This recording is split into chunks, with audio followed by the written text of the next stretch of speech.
বৌমনি বসো। এবার তাড়াতাড়ি বলো তো গোটা কেসটা তুমি বুঝলে কি করে? ওই লোকটাই যে খুনি, তুমি সেটা ধরলে কি করে? আমি তো এটাই বুঝতে পারছি না তুমি এত বড় ঝুঁকিটা নিলে কি করে। না না, তোমার যদি কোনো ক্ষতি হয়ে যেত। আরে গোয়েন্দাদের এইসব রিস্ক শোনা আচ্ছা নিতে হয় কি বৌমনি? এই উকিল আর গোয়েন্দা এদের কাজটাই তো রিস্কের। মাঝে মাঝে তো বাঘের গুহায় দরকার পড়লে ঢুকে পড়তে। অমনি না, অমনি গোয়েন্দার সাথে উকিলকে জুড়ে নিজে তুই ক্রেডিটটা নেওয়ার চেষ্টা করছিস। এই তুই শ্বশুর বাড়ি যা তো। চুপ কর। বড়দি ভাই যে কিনা ইঁদুর দেখলে খাটের তলায় গিয়ে ঢুকে বসে, সে কিনা সোনামে বাঘের গুহায় ঢোকার গল্প। বাঘের গোয়া? বড়নাথ বাঘের ঘরে ঢুকেছিল নাকি? সর্বনাশ! আচ্ছা ওই খুনি লোকটা কি চিড়িয়াখানায় লুকিয়েছিল? হ্যাঁ, ধরিবাজ লোক তো। ও ঠাম্মা প্লিজ তুমি চুপ করো। আরে বৌমনিকে তো কেউ কিছু বলতেই দিচ্ছে না। এই এত কথা বলছিস কেন? আমি কথা বলছি, তুই কথা বলছিস না? আরে তুই কথা বলছিস, মনে মনে হলেও কথা বলছিস, তাতে কান ঝালাপালা হয়ে গেছে। একদম উফ, তোদের চেঁচামেচির জন্য না আবার আরো মাথা যন্ত্রণা শুরু হয়ে গেছে। বাপ রে বাপ। উফ। আচ্ছা সবাই শুনতে চাও তো কি হয়েছিল? হ্যাঁ প্লিজ প্লিজ প্লিজ বলো না। তাহলে মুখে আঙুল দিয়ে চুপ করে সবাই আগে বসো, তারপর আমি বলবো। বসো। কিন্তু বৌমনি ওই বোতামের ব্যাপারটা থেকে শুরু করো, হ্যাঁ, নইলে একটা মিসিং লিংক থেকে যাবে। হ্যাঁ, আসলে বোতামের একটা ছোট্ট কথা থেকেই আমার মনে ধারণা হয় যে কে খুন করতে পারে। কি করে? নিপা তোর মনে আছে আজ সকালে বোতাম স্কুলে যাওয়ার সময় কি করছিল? স্কুলে যেতে চাইছিল না।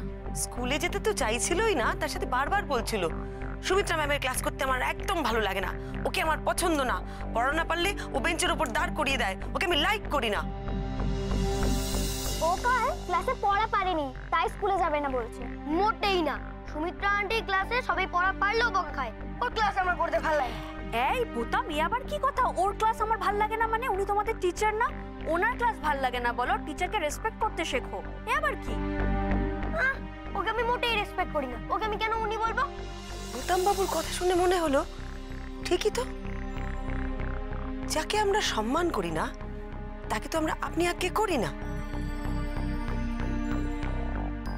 সেদিন যখন সন্দীপ বাবু আমাদের বাড়িতে এসেছিলেন তখন কথা বলতে বলতে হঠাৎ উত্তেজিত হয়ে উনি বলে ফেলেন, শহরের মধ্যে হাজারটা ডেন্টিস্ট, তাদের মধ্যে একটা খুনি ডেন্টিস্টকে বার করা অত সোজা? তাছাড়া ওর কাছে যে পটাশিয়াম সায়ানাইডের অ্যাম্পিউলগুলো এখনো স্টক করা আছে, সেগুলো দিয়ে তো অন্য যে কোনো ভাবেও ট্রাই আউট করতে পারে। তোমায় এখন করো। দেখো গীতা, আমি তোমার ভালোর জন্য বলছি, we have to leave this country. এই দেশ ছেড়ে বেরোতে হবে। এই পুলিশ ডিপার্টমেন্ট ওয়ার্থলেস, এই সমস্ত ইনভেস্টিগেশন জাস্ট ওয়ার্থলেস। আমি লিখে দিতে পারি এই খুনিকে ধরাটা নিয়ার ফিউচারে একদম সম্ভব না। সন্দীপের এই কথাটা কোনোদিন ওনাকে এরা ধরতে পারবে না, এই কথাটা শোনার পর না আমার কানে কিরকম একটা খটকা লাগে। কিন্তু কেন খটকা লাগে সেটা আমি তখনই ঠিক বুঝতে পারি না। অনেক সময় দেখবি অনেক কথা আমাদের ঠিক লাগে না, কিন্তু কেন ঠিক লাগছে না সেটা কিন্তু আমরা তখনই বুঝতে পারি না। বোতামের কথায় না আমার এই খটকাটা পরিষ্কার হয়ে গেল। বাবা কি কাণ্ড বলো তো।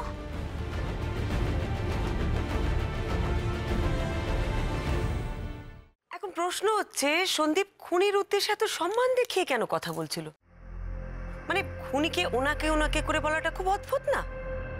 তার দুটো কারণ হতে পারে। এক, সন্দীপের কাছে খুনি অত্যন্ত সম্মানীয় ব্যক্তি, মানে যাকে উনি চেনেন।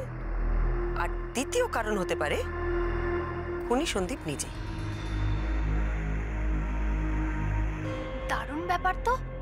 তারপর সন্দীপের উপর সন্দেহ যেতেই ওর একটার পর একটা আচরণ আমি লক্ষ্য করতে থাকি। প্রথম যেদিন আমি সঙ্গীতাদের বাড়িতে গেছিলাম ও খুব জোর দিয়ে বলেছিল ও থাকতে সঙ্গীতার কোনো ক্ষতি ও হতে দেবেই না।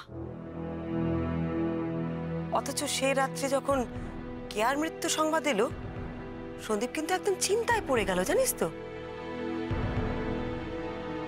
চিন্তাটা কিসের জন্য আমি বুঝতে পারছিলাম না।